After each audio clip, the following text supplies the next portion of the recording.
He has announced on social media he will retire. Tom always gets emotional at just the perfect times, almost always when he mentions family. You know, retiring in any industry with elegance is really, really hard. In football, it's almost impossible. Grown men run at each other in full speed and drive their bodies through the other man's soul. It's hard. Injuries pile up. Teams cut you or trade you. It's not like baseball where you get 10-year contracts. You're a shell of yourself in the last 4 or 5 years, and we celebrate you. Thanks for the memories. Football is America's king. There's no time for romance. You're cast aside. You're hurt. You're discarded. Money rules. So does youth. Next man up. It is an 11 to 11 and a half month grind. But Brady had a 20-year dynasty with all sorts of trophies, the league chasing him never relentlessly giving up. Into Tampa, where he won a Super Bowl in a COVID year, 3 years, 3 playoffs, and feet in the sand. That's pretty good. Setting 2 records in his final year. Most attempts and most completions.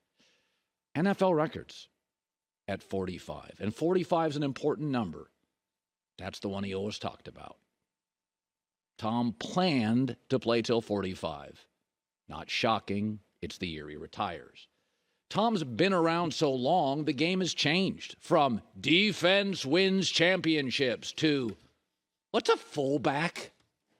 From no social media to a post this morning on his Twitter account that'll get no.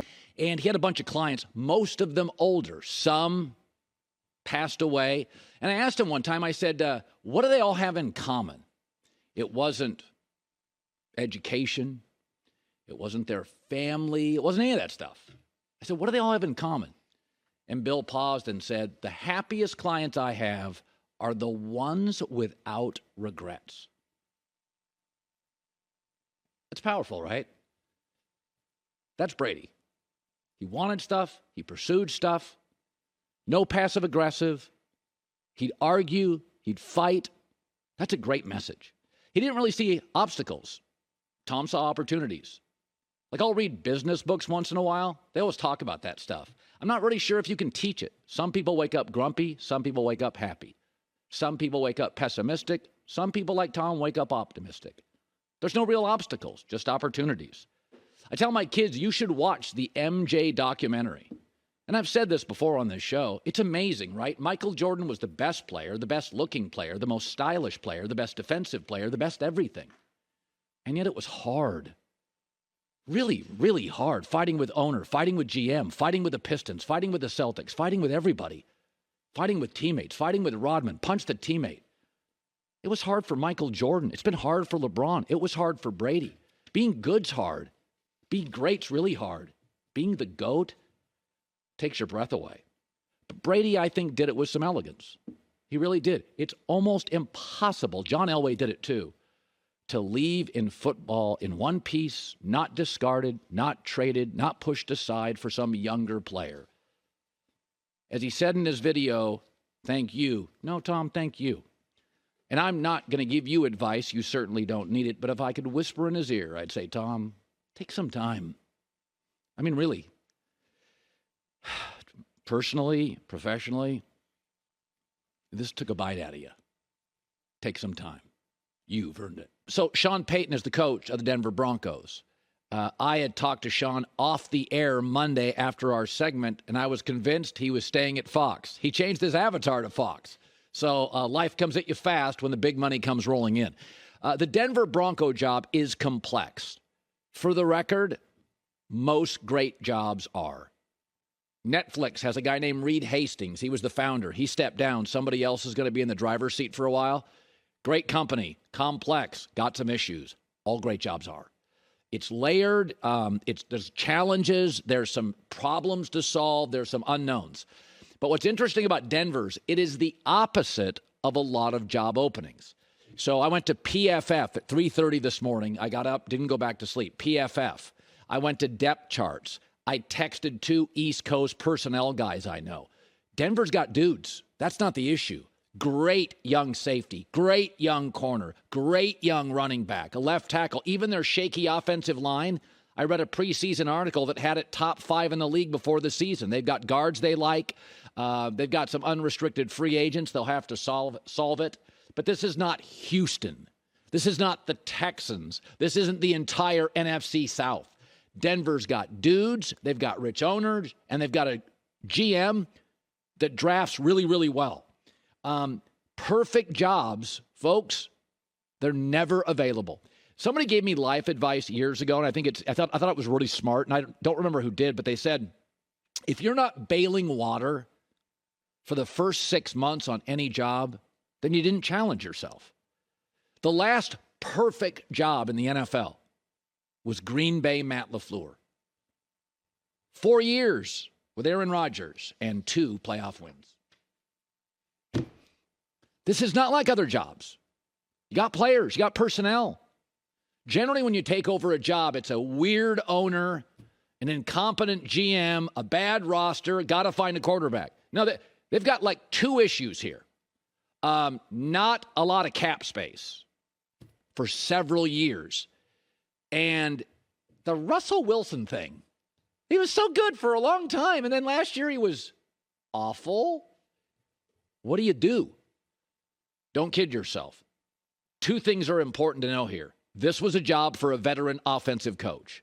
D'Amico Ryans wasn't the right fit. You need somebody who has dealt with crap, egos, roadblocks, maneuvering. This is not a first-timer's job, and it's not a defensive coach's job. If you look at many of the places that have turned it around quick, McVay with the Rams, Andy Reid with Kansas City, Brian Daboll with the Giants, it's an offensive coach who figures out the quarterback position.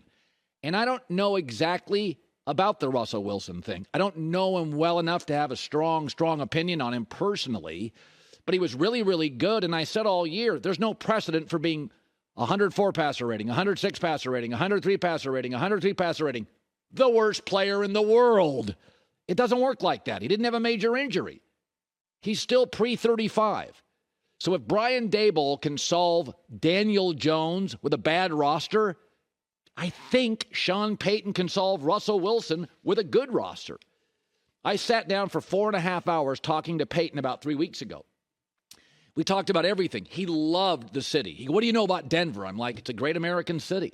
Rocky Mountains, thin air, great people, big brand. I always called it the Steelers with a mountain range. They've almost always been competent. Elway, good. Peyton Manning, winning. Super Bowls, Orange Crush. They've always been competent. They've never been the Texans. They've never been the Lions, right, for an extended period. The owners are rich. They've got players everywhere. In every unit, there's a really, really good player. Not Niners or Philadelphia, but really, really good players. They won 5 games. This morning, the over-under on wins is 8.5. It'll move to 9. Yeah. That feels right. What about Mahomes? What about him? Chargers made the playoffs. Mahomes is in the division, and they don't even have a coach we like. So I don't think it's easy. I don't think they have cultural problems in Denver. They played Kansas City great late. They played well down the stretch. They don't have a weird owner. They've got a rich one. It's what Sean Payton does. Solves quarterbacks. Jameis Winston had his highest passer rating with Sean. Breeze became a Hall of Famer. And wasn't Bridgewater like 5-1 with him or 5-0 with him a couple of years ago when Breeze got hurt? The job needed an offensive coach. Harbaugh and Sean Payton were and should have been the people that got strong consideration. He's going to make them better. But yes, the job is complicated. You can talk yourself out of it. I thought multiple times he was in and then multiple times he was out. It's not easy. The new guy running Netflix. You got dudes too. You got personnel too. You got money too. It's layered. You got issues. That whole streaming thing is hemorrhaging a lot of money. And that whole Broncos thing. What's up with Russell? I don't have the answers.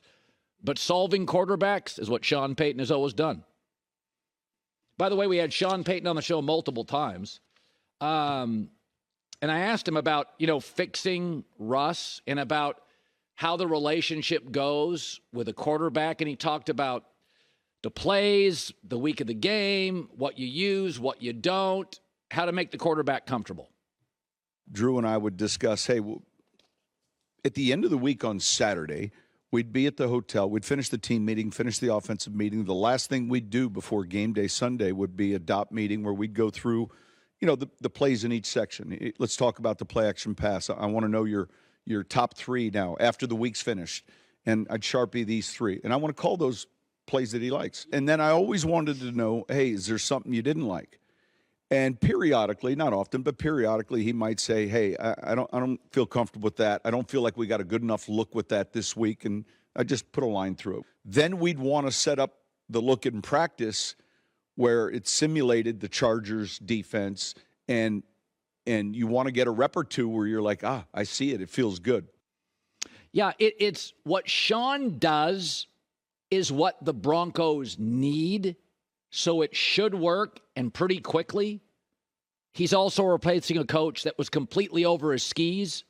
So I'll go back to it. If Brian Daboll can get Daniel Jones and that roster into the playoffs and win a playoff game, yeah, I think Sean Payton's going to make Denver better quickly.